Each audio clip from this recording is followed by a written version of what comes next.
título es El poder y la misericordia de Jesús. El poder y la misericordia de Jesús. Mientras leo esto me acuerdo de Juan Carlos Molina en Texas. Él está predicando la palabra allá. Ya tuvieron su primer servicio como iglesia. Están usando la sala de su casa, que es bastante amplia, y una buena asistencia en el primer día. Todos ellos han sido alcanzados del mundo para el Señor. Juan Carlos no ha traído a nadie de ninguna otra iglesia para comenzar esta iglesia y queremos seguir apoyando. Hay algo de tipo legal que queremos esperar que se resuelva antes de continuar, pero damos buen testimonio del trabajo que se está haciendo en Texas, así que manténganse en oración por ellos. Sí, el mes entrante voy a andar por allá unos días con ellos. Pero vamos a centrarnos ahora en el poder y la misericordia de Jesús. Dice verso 27 al 34. Pasando Jesús de allí, le siguieron dos ciegos, dando voces y diciendo: ten misericordia de nosotros, hijo de David. Y llegado a la casa vinieron a él los ciegos, y Jesús les dijo: ¿creéis que puedo hacer esto? Ellos dijeron: sí, Señor. Entonces les tocó los ojos diciendo: conforme a vuestra fe os sea hecho. Y los ojos de ellos fueron abiertos, y Jesús les encargó rigurosamente diciendo: mirad que nadie lo sepa. Pero salidos de ellos, divulgaron la fama de él por toda aquella tierra. Mientras salían ellos, he aquí le trajeron un mudo endemoniado. Y echado fuera el demonio, el mudo habló, y la gente se maravillaba y decía: nunca se ha visto cosa semejante en Israel. Pero los fariseos decían: por el príncipe de los demonios, echa fuera los demonios. Señor, oramos pidiéndote entendimiento y ayuda para comprender lo que dice aquí, para tomar la actitud de obediencia ante ti, una actitud de adoración, Señor. Que tu nombre sea santificado en este mensaje, te lo pedimos en el nombre de Jesucristo. Amén y amén. Antes de continuar aquí, quisiera mirar la lista de milagros que Mateo presenta. Él escoge, si usted lee, dice que Jesús sanó a miles y miles de personas, multitudes. Donde quiera que iba, los sanaba a todos. Dice que sanaba todo tipo de enfermedad, todo tipo de dolencia. Pero Mateo escoge 10 milagros en particular. Y Mateo no los escoge al azar, los pone en cierto orden porque él quiere presentar al Señor Jesucristo como el Mesías, ¿sí? Y la primera persona que sana es un leproso. El segundo es el esclavo de un centurión. El tercero, la suegra de Pedro. Cuarto, calma el mar y el viento. El quinto, dos endemoniados los libera de los demonios. El sexto, a un paralítico, y no solo le sana físicamente, pero le perdona sus pecados. Séptimo, la mujer de flujo de sangre, una mujer que estaba muerta en vida por la condición de su enfermedad y lo que la ley dictaba contra ella. 8, le da vida a la hija de Jairo, que está muerta. 9, sana a dos ciegos, esa es la parte donde entramos hoy. Y el último, en estos dos capítulos de 8 y 9, es un mudo que está endemoniado y el Señor Jesucristo lo sana. Y en medio de esto también está la narrativa cuando el Señor Jesucristo llama a Mateo, el peor de los pecadores en Israel, y le perdona sus pecados y lo hace uno de sus discípulos. Y también hay otra porción donde muestra dos hombres que quieren ser discípulos del Señor Jesucristo y Él les dice no, y les muestra por qué no pueden seguir a Jesús, porque ellos quieren seguirlo de acuerdo a sus propios estándares. Nadie viene a Jesús con sus propias condiciones, tiene que ser llamado por el Señor y responde a ese llamado en obediencia. Creo que es el testimonio que dieron Minerva y Gaby hoy. Así que Mateo con esta lista demuestra que Jesús es el Mesías prometido, el Rey de Israel, el Hijo de Dios. Es una lista donde es imposible decir Él no es, cuando todo muestra que sí es. Y es interesante ver cómo escogió poner a lo último la narración de los ciegos y del endemoniado. Hay una razón por esto, lo vamos a ir mirando poco a poco. Entonces, volviendo allá al verso 27, dice: pasando Jesús de allí, le siguieron dos ciegos, dando voces y diciendo: ten misericordia de nosotros, hijo de David. Jesús viene de levantar a la hija de Jairo de los muertos, la resucita, ¿sí? Se la entrega a sus papás, y cuando sale de allí, dice que 2 ciegos vienen. Para entender lo que está sucediendo, no es como que Jesús está solo y los 2 ciegos quieren venir a platicar con él. Hay una multitud detrás del Señor Jesucristo. Si uno presta atención a la narrativa de los evangelios, Jesucristo no tuvo vida privada. Solamente en las madrugadas, cuando se levantaba, que todo el mundo estaba dormido, podía ir a orar solo. De resto, siempre había multitudes alrededor de él, siguiéndolo donde quiera. Hay una multitud caminando cuando sale de la casa de esta niña que es resucitada. Todo el mundo sabe lo que está sucediendo allí. Y los 2 ciegos van detrás del Señor Jesucristo y están a gritos, le están diciendo: ten misericordia de nosotros, hijo de David. Yo creo que a todo pulmón están gritando porque ellos no pueden ver a Jesús, pero saben que está cerca, ¿sí? Y el término que ellos usan, ellos no dicen: Jesús, sánanos. Ellos no dicen: Jesús, danos la vista. Ellos dicen: ten misericordia de nosotros, hijo de David. A lo que recurren es a la misericordia del Señor. Tener misericordia es mostrar compasión en acción. Y el que muestra misericordia está reconociendo la necesidad del que está afligido. Pero no solo eso, tiene los recursos para suplir esa necesidad. El único que puede suplir toda necesidad para toda persona, en toda circunstancia, y ser siempre misericordioso, es Dios. Porque Él es el creador, es el dueño del universo. Y estos hombres están reconociendo eso en Jesús. Cuando dicen: ten misericordia de nosotros, hijo de David. Mire, quiero mirar algunas escrituras para mirar la misericordia del Señor. La razón por la que me quiero detener un poquito en esa palabra es porque milagro tras milagro tras milagro lo que estamos viendo es la misericordia del Señor. Quería mirarla un poquito más de cerca. Efesios 2:4 dice que Dios es rico en misericordia. Pero Dios, que es rico en misericordia, por su gran amor con que nos amó. Y verso 5, aquí está la respuesta. I'm sorry, Gaby y Minerva, voy a estar usando el testimonio de ustedes porque está tan relacionado a lo que estamos estudiando. Pero aquí dice, Gaby dijo: no sé por qué el Señor me escogió, pero Él quiso. Seguro que la misma respuesta a la pregunta de Minerva. Aquí dice: Dios, que es rico en misericordia, por su gran amor con que nos amó, verso 5, aun estando nosotros muertos en pecado, nos dio vida juntamente con Cristo. Eso es misericordia. Está hablando de la condición del hombre, completamente perdido, sin ninguna esperanza, pero Dios en su amor mostró misericordia y salvó a los que Él ha querido salvar. Tito 3:5 dice que Él ha provisto salvación para todos los hombres. Tito 3:5, voy a ir un poquito rápido. Nos salvó no por obras de justicia que nosotros hubiéramos hecho. Es decir, nadie puede hacer nada para alcanzar al Señor, sino por su misericordia, por el lavamiento de la regeneración y por la renovación en el Espíritu Santo. Una obra iniciada por Dios, una obra que solo Dios tiene la capacidad y el poder para hacerlo, y una obra que solamente un Dios misericordioso puede hacer. Esa es la misericordia manifestada aquí.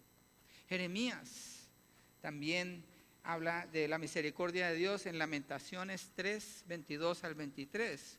Uno de los profetas mayores, Jeremías, después de Lamentaciones, después de Jeremías, dice 3, 22 y 23. Por la misericordia de Jehová no hemos sido consumidos, porque nunca decayeron sus misericordias. Nuevas son cada mañana, grande es tu fidelidad. Dios nunca deja de ser misericordioso.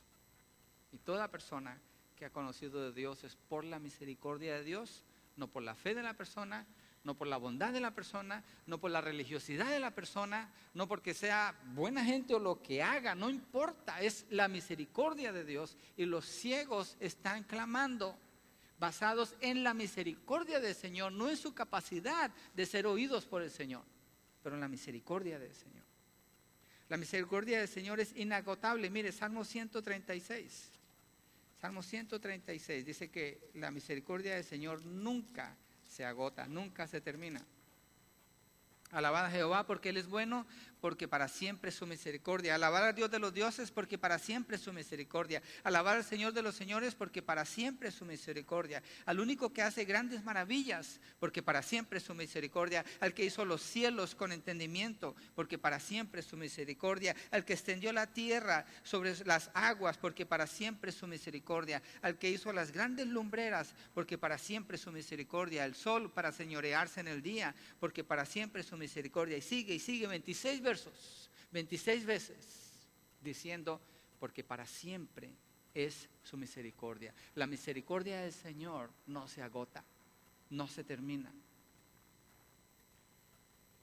Salmo 142, verso 1 al 2 dice que cuando estoy en tiempo de angustia, Salmo 142, versos 1 al 2, entonces clamo a Dios, porque en Él encuentro misericordia. Dice, con mi voz clamaré a Jehová, con mi voz pediré a Jehová misericordia. Delante de Él expondré mi queja, delante de Él manifestaré mi angustia.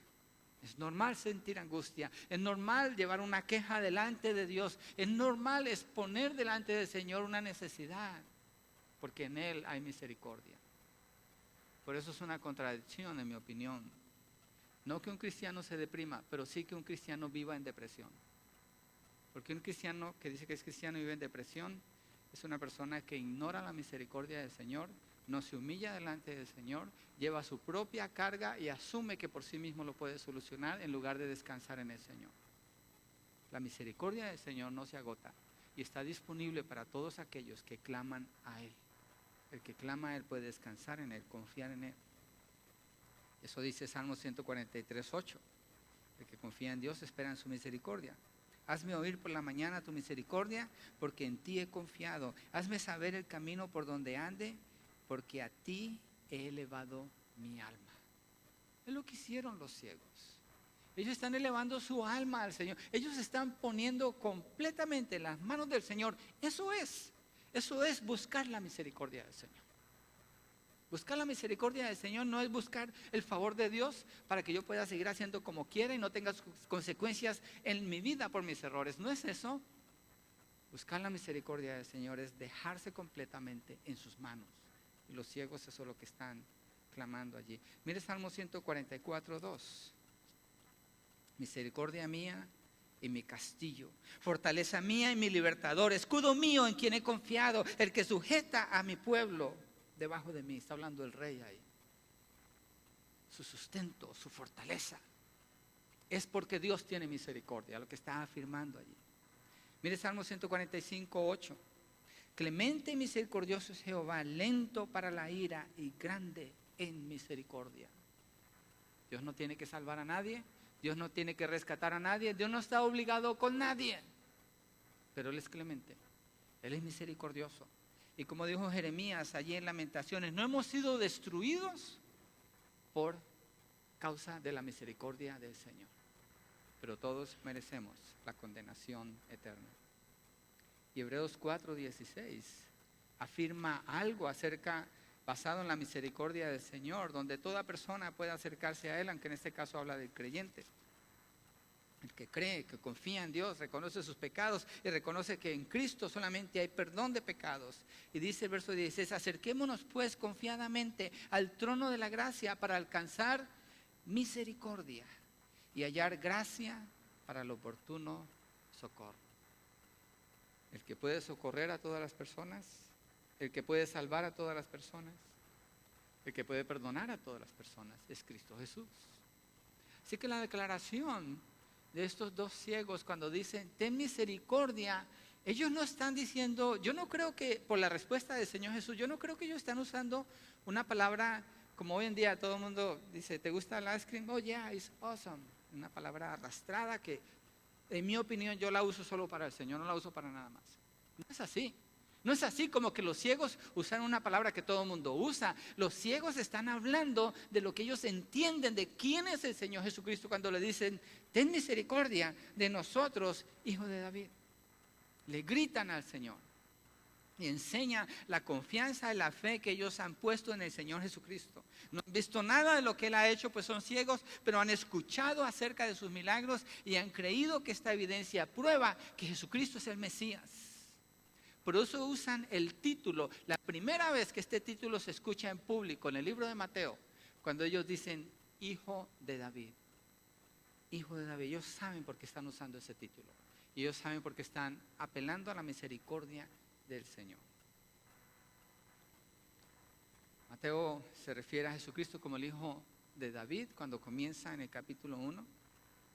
Pero esta vez los ciegos lo están declarando públicamente. Tú eres el Hijo de David.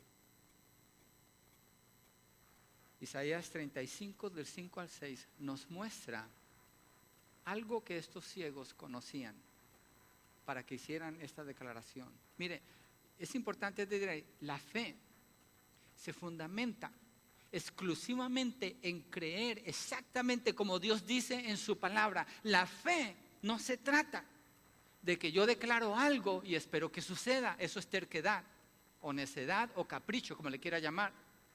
La fe es fundamentar sus pensamientos, su corazón y su vida en lo que Dios dice en su palabra solamente. Así que estos hombres, la fe que están mostrando no es en el grito que echaron, en el grito que dijeron, en que se hayan escuchado con ese grito, sino lo que significa lo que ellos están diciendo. Ten misericordia de nosotros, Hijo de David. Mira Isaías 35, versos 5 al 6. Lo que dice que va a suceder en el futuro cuando venga el Mesías. ¿Qué va a suceder en Israel o en Sión?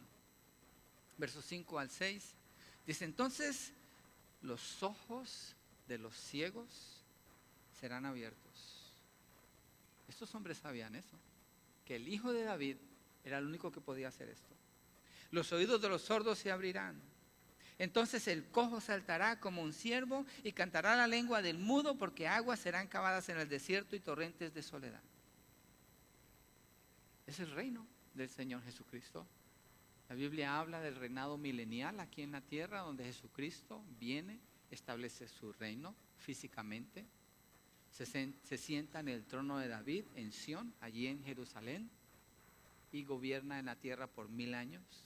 El libro de Isaías describe que ese reinado milenial aquí en la tierra no habrá enfermedades, no habrá muerte, no habrá maldición, no habrá robos, no habrá pobreza. Es un reinado de prosperidad, de salud, de equidad, de justicia, donde los lugares desiertos en la tierra van a ser manantiales de aguas, donde las montañas van a ser preparadas en el Apocalipsis para que se baje la altura de las montañas, la profundidad de los mares va a cambiar completamente, la tierra va a ser como el paraíso restaurado. Estos hombres creen lo que dijo Isaías, cuando Isaías profetizó acerca del Mesías, lo que él traía. Y en base a esa fe, ellos están clamando al Señor Jesucristo. ¿Quién sino el Rey? ¿Quién sino el Rey puede establecer la realidad del reino aquí en la tierra? Es el Señor Jesucristo. Y ellos experimentan una muestra, nada más una muestra, porque el Señor no está estableciendo su reino cuando viene primeramente, lo está anunciando. Dice, el reino de los cielos se ha acercado porque el Rey está allí. Arrepiéntanse porque el reino de los cielos está aquí. Así que Mateo, al mostrar la evidencia de estos milagros, la evidencia de estos prodigios que el Señor está haciendo, está dando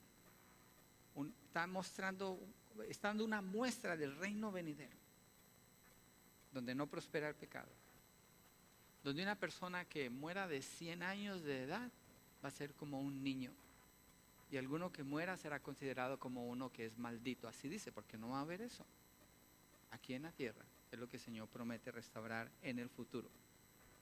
Si quieres saber más de eso, ahí están los CDs de Apocalipsis, hay 68 enseñanzas en cuanto a eso, ahí está explicado claramente.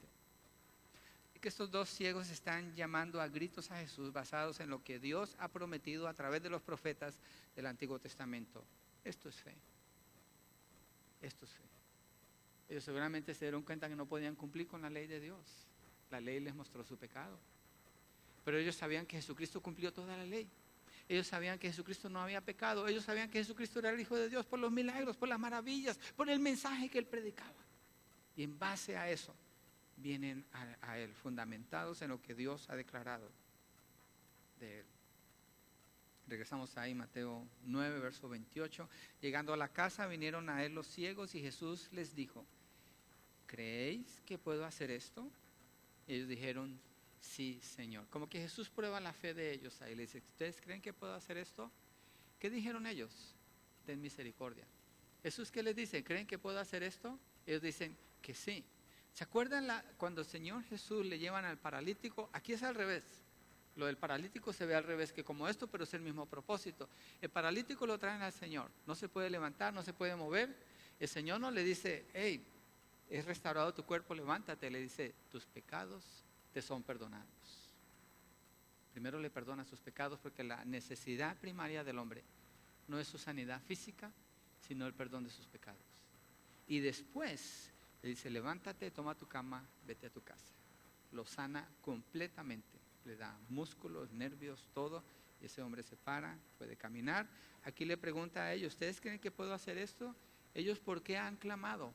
Primordialmente en su confesión. Como son ciegos, leemos el texto rápido y asumimos, están pidiendo que les dé la vista. Pero no fue eso lo que ellos clamaron primero. Ellos clamaron por misericordia. Y Jesucristo les da sanidad y les muestra su misericordia. Les da las dos cosas. Recordemos que en ese tiempo todo el mundo asociaba las enfermedades con el pecado. Así que cuando ellos piden misericordia, ellos han admitido que están en pecado, así lo ven ellos. Así que su petición, aunque seguramente contiene el deseo de recibir la vista, no lo hace separado del deseo de ser perdonados por el Señor. Y a la pregunta del Señor Jesucristo, cuando les dice, ¿creen que puedo hacer esto? Inmediatamente los dos responden, sí, sin titubear, sin duda, sin duda. Inmediatamente dice, sí creemos. Entonces, verso 29, Jesús les tocó los ojos diciendo, conforme a vuestra fe os sea hecho. Y aquí es lo que acabo de explicar hace un momento de la fe. Conforme a vuestra fe no es que tanto gritaste. Conforme a vuestra fe no es que tanto lo deseaste. No. Conforme a vuestra fe es esas declaraciones misericordia e hijo de David, conectadas con lo que el Antiguo Testamento nos dice. ¿Y por qué lo conectamos? Los judíos, la Biblia que tenían era el Antiguo Testamento y nada más. No había sido escrito el Nuevo. ¿En qué creían ellos?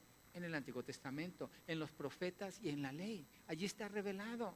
Estos hombres han creído lo que la palabra les dice. Desde Génesis 3:15, Dios le dice a Adán y a Eva cuando pecan, que va a venir un libertador, que va a ser de la descendencia de la mujer. Está hablando de Jesucristo. Y después habla con Abraham, le dice, en ti serán benditas todas las naciones. Después con los hijos de Abraham, después con Moisés. Y el Señor afirma y afirma. Y cada vez usted lee el Antiguo Testamento, cada vez es más claro que el Señor está hablando de Jesucristo. Llega al libro de Isaías. Isaías, un libro mesiánico por todas partes. Habla de Jesús, el nacimiento original del Señor Jesús, la obra del Señor Jesucristo, la restauración de Sión a través del Señor Jesucristo. ¿Estos hombres conocían eso? No podían leer, pero seguramente gente les leía a ellos. Su enfermedad no los separaba socialmente de nada. Participaban de la sinagoga y de todo lo que era social dentro de Israel. Y by the way, era muy común la ceguera en ese entonces. Muy común. Muchos bebés nacían y por causa de enfermedades como la gonorrea, que es una enfermedad sexual, se transmitía esa enfermedad a sus ojos. No había medios médicos para limpiarlos y evitar que quedaran ciegos. Habían tormentas de arena y a veces si la arena se mete en grandes cantidades a los ojos puede producir ceguera. Había infecciones que no sabían cómo tratar, mucha gente quedaba ciega, accidentes. No usaban goggles como cuando usted usa para trabajar y seguramente trabajando en la madera o en lo que sea, era muy común la ceguera en ese entonces. Así que no creo que son los únicos ciegos que el Señor sanó y perdonó, seguro que hay más, pero estos son los ejemplos que Mateo escoge para mostrarnos. Y conforme a la fe de ellos fue hecho. La fe de haber creído lo que los profetas anunciaron acerca del Señor Jesucristo. Y recibieron entonces ojos nuevos. Pero yo creo que no fue solamente ojos físicos lo que estos dos hombres recibieron. ellos recibieron una apertura espiritual. Cuando Gaby y Minerva pasaron aquí a dar su testimonio, ellas pueden entender verdades espirituales que antes no podían entender porque antes estaban ciegas en su pecado. Pero ahora que han sido perdonadas de sus pecados, sus ojos son abiertos y pueden entender la mente de Dios, pueden entender el propósito de Dios, pueden entender lo que a Dios le ofende y lo que a Dios le agrada, y sus vidas empiezan a formarse en esa dirección de obediencia al Señor. ¿Por qué? Porque hubo una apertura. Eso es lo que Dios hizo, Jesús hizo con los dos ciegos. Tuvo misericordia de ellos, les da ojos nuevos, les abre el entendimiento para ser salvos.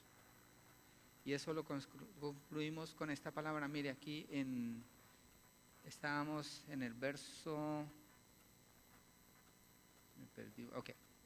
28.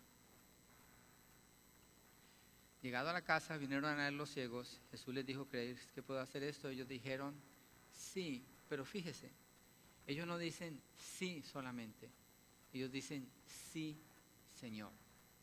La palabra en griego es kurios. La declaración que ellos están haciendo es reconociendo, no como cuando usted, bueno, tal vez aquí no se nota tanto, en Colombia, cuando yo hablo con mis sobrinos o algo, ellos me responden sí, Señor. Siempre me dicen así, porque ese es el nivel que se crían a los hijos allá. Pero ese no es el tono que ellos están usando al decir sí, Señor. No es un nivel de respeto, es un nivel donde están reconociendo que Jesucristo es el kurios. Kurios para ellos significa, Señor, el dueño de sus vidas. El dueño de sus vidas. Entonces, el Señor no solo les dio la vista, pero les dio la salvación también. ¿Se acuerdan del canto que cantamos aquí, Amazing Grace, Sublime Gracia? Que lo escribió John Newton.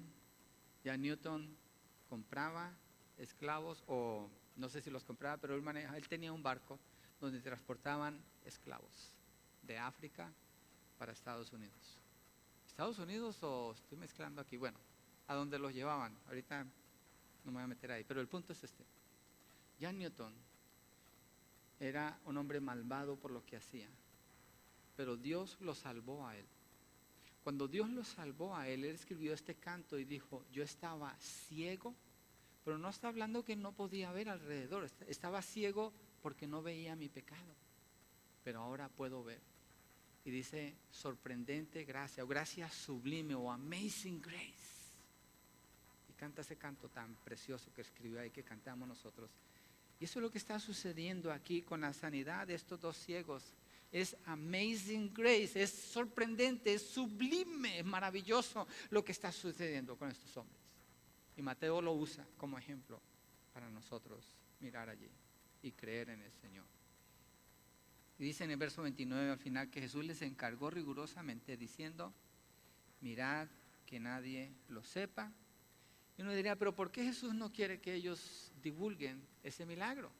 ¿Qué está pasando aquí? ¿Por qué no? ¿Qué tiene que queremos que se conozca, ¿no? Pero el problema es este: ellos le llamaron hijo de David. Cuando ellos lo llaman hijo de David, en el contorno, todos los que están oyendo asocian eso como un Mesías político. Es decir, como un gobernante que los va a liberar del yugo de los romanos, que va a levantar un ejército para pelear contra sus enemigos y que va a establecer el gobierno de los judíos como los únicos que gobiernan en la tierra. Y no es eso lo que Jesucristo venía a hacer. Él no venía a rescatarlos de eso, Él venía a rescatarlos de sus pecados. Eso es lo que Él vino a hacer primero, para después venir a establecer su reino en el futuro. Entonces Él le dice: mira que nadie lo sepa. Pero dice el verso 31, pero salidos ellos divulgaron la fama de Él por toda aquella tierra. Imagínense que usted nazca ciego, nunca ha visto nada, o perdió la vista en un accidente, lo que haya sucedido. De repente puede ver clarito. ¿Cómo es? ¿20-20? ¿Qué se dice? ¿O 22-22? 20-20, ¿cierto? Hay que anotar mis notas para acordar. 20-20. Si yo fuera uno de esos ciegos, aunque Jesús me hubiera dicho eso, sería muy difícil quedarme callado. El excitement, la alegría que hay en ellos, la celebración porque pueden ver, pero no solo porque pueden ver, pero porque han conocido a Jesucristo, el Hijo de David, el Hijo de Dios. Y ellos salen, y esta es característica de todas las personas que son salvas. Es característica, no se pueden quedar callados. Una persona que dice que Dios la salvó y no predica el evangelio, yo dudo de su salvación, porque es característico del que es salvo. Quiere contarle a todo el mundo, quiere anunciarles a todos, mira lo que Dios hizo, mira quién es el Señor Jesucristo, tienes que creer, allí está la salvación en Cristo Jesús. Es lo que ellos están haciendo, anunciando a todo el mundo. Ellos no entienden esa parte de lo que Jesús le dice y van y lo divulgan. Después sigue la narrativa y cambian. Verso 32, mientras salían ellos de allí, de aquí, le trajeron un mudo endemoniado. Y echando fuera al demonio, el mudo habló y la gente se maravillaba y decía, nunca se ha visto cosa semejante en Israel. Los ciegos tuvieron fe. El Señor dice, de acuerdo a su fe, así se ha hecho. Ellos creyeron lo que Dios reveló de su Hijo, el Mesías prometido. Por esa causa fueron perdonados de sus pecados y sanados. El caso del mudo endemoniado es diferente. Cuando una persona es muda, eso está asociado inmediatamente con sordera. La persona que es muda por lo general no puede oír. ¿Sí? Así que ellos no habían oído de Jesús. Perdón, él no había oído de Jesús. Él no podía confesar nada de Jesús porque no podía hablar. Había un demonio que le impedía que pudiera hablar. Él no podía expresar su fe en Jesús. No podía hacer ninguna declaración, no podía hacer ningún grito para manifestar que él creía en Jesús. Nada. Y yo creo que Mateo específicamente decide terminar esta lista de milagros así, en este capítulo, para mostrar la realidad de que el que es soberano en la salvación del hombre es Dios. El hombre simplemente responde a lo que Dios quiere hacer, pero hay ocasiones en que el Señor puede salvar a una persona sin que la persona tenga absolutamente nada que ver en eso. Dios es Dios y aquí lo muestra. Personas que traen al mudo. Yo no estoy diciendo que no se necesite predicar el evangelio, cuidado con eso. Estoy hablando de la soberanía de Dios. Él no puede expresar nada. Y no puede voluntariamente venir a Jesús tampoco. La razón es esta. Cuando una persona está endemoniada, la voluntad de esa persona está sometida al demonio. Ese es el propósito de un endemoniamiento, que hoy en día es muy raro si eso se llegara a ver. En ese entonces se manifestó mucho porque Jesucristo estaba allí. Se espera, de acuerdo al libro de Apocalipsis, que en los últimos días se manifiesten más los demonios porque es la venida del Señor Jesucristo, coincide con el patrón bíblico. Pero a pesar de tanto obstáculo que este hombre tiene, su voluntad, no puede venir, no puede oír, no puede hablar, no puede declarar nada, no puede manifestar fe. Jesús muestra una vez más su misericordia, haciéndolo libre completamente de ese demonio, para que él pueda hablar y para que él pueda oír. Lo que muestra este milagro es que la misericordia del Señor va por encima de cualquier impedimento. El hombre no puede cumplir ciertos requisitos para entonces escalar y acercarse al Señor y Él le va a dar misericordia. No es así. No es así. La misericordia del Señor depende completamente de Él. Él lo afirma en Romanos capítulo 9, cuando Pablo está explicando acerca de la soberanía del Señor, y el Señor afirma lo siguiente: tendré misericordia del que yo quiera tener misericordia. No es el que quiere, ni del que corre, ni el que le echa ganas. Ahí le agregué un pedacito. Sino de quien Dios quiere tener misericordia. Dios quiso tener misericordia de los dos ciegos. Dios quiso tener misericordia del mudo. No hay nada imposible, no hay obstáculo que la misericordia de Dios no pueda traspasar. Así que Mateo ha demostrado con esta lista de milagros el poder de Jesús sobre todo y sobre todos. Venció a Satanás en el desierto cuando fue tentado por 40 días, cuando el Espíritu Santo lo llevó allá. Venció el sistema religioso de los fariseos al enseñar y vivir la ley perfectamente. Alcanzó a los inalcanzables, sanó a todos los enfermos, dominó los vientos y los mares, perdonó pecados, transformó lo peor de los hombres en hombres de bien. Mostró su poder sobre la muerte y se mostró como el dador de vida. El mundo espiritual quedó completamente sometido a su poder.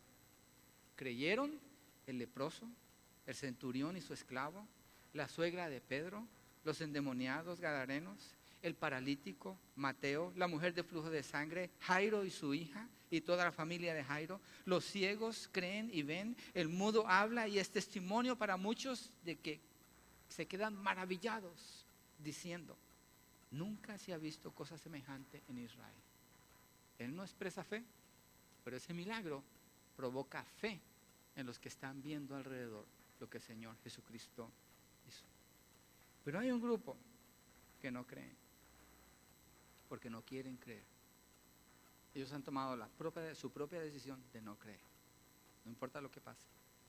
Y levantan su puño en la cara de Dios. Jesucristo es Dios. Y en la cara del Señor Jesucristo le dicen, verso 34, pero los fariseos decían, bueno, no se lo dicen a él, lo están pensando en realidad. Por el príncipe de los demonios, echa fuera a los demonios. Hijos del diablo, servidores de Satanás, tienen toda la evidencia, tienen todos los milagros, ven el perdón de los pecados, ven a los muertos ser resucitados, los ciegos ven, los sordos oyen, los cojos andan, los paralíticos se levantan. Y aún así dicen, no vamos a creer. Rechinan sus dientes contra el Señor Jesucristo. ¡Ah! No vamos a creer.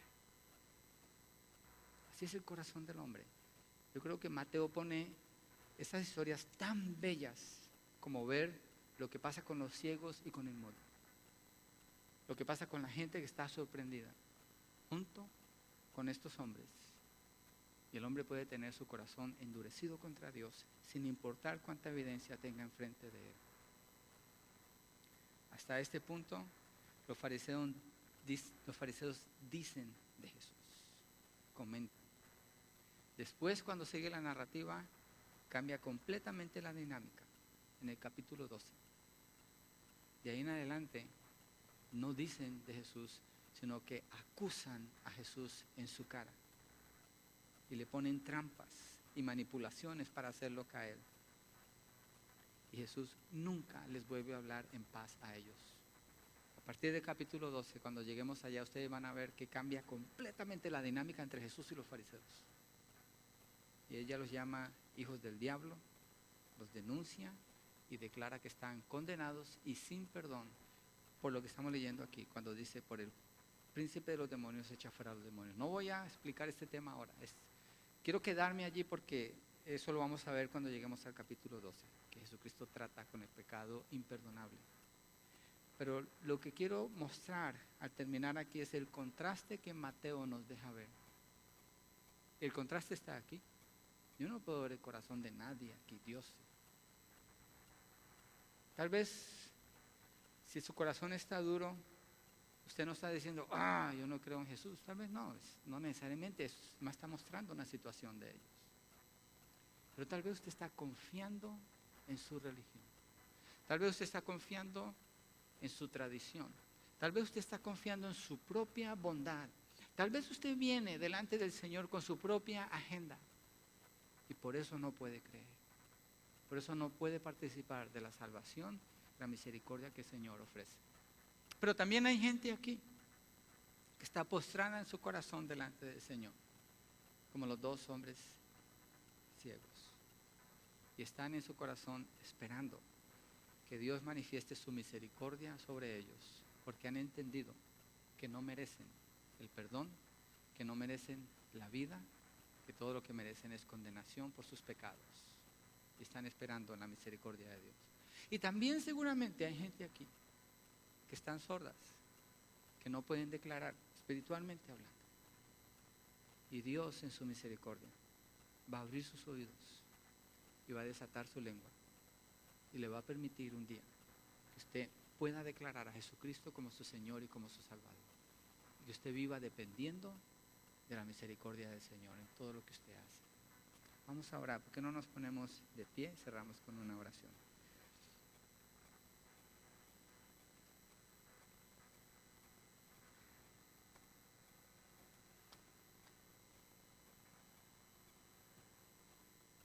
Es algo magistral, es la palabra que se dice al mirar las escrituras como están puestas. Magistral es como solamente una mente suprema puede hacer algo así. Y obviamente es la mente de Dios la que estamos viendo aquí. El Espíritu Santo inspiró su palabra y Mateo escribió esta narrativa y la puso en este orden. Señor, gracias por lo que nos dejas ver a través de la narrativa del libro de Mateo. Gracias. Señor, creemos que esos dos hombres estaban allí, que después de que la niña de Jairo fue resucitada de entre los muertos, estos dos hombres caminaron detrás de la multitud. Creemos que su voz fue escuchada, así como cuando leímos aquí y gritaron: ten misericordia de nosotros, hijo de David. Creemos que así exactamente fue dicho.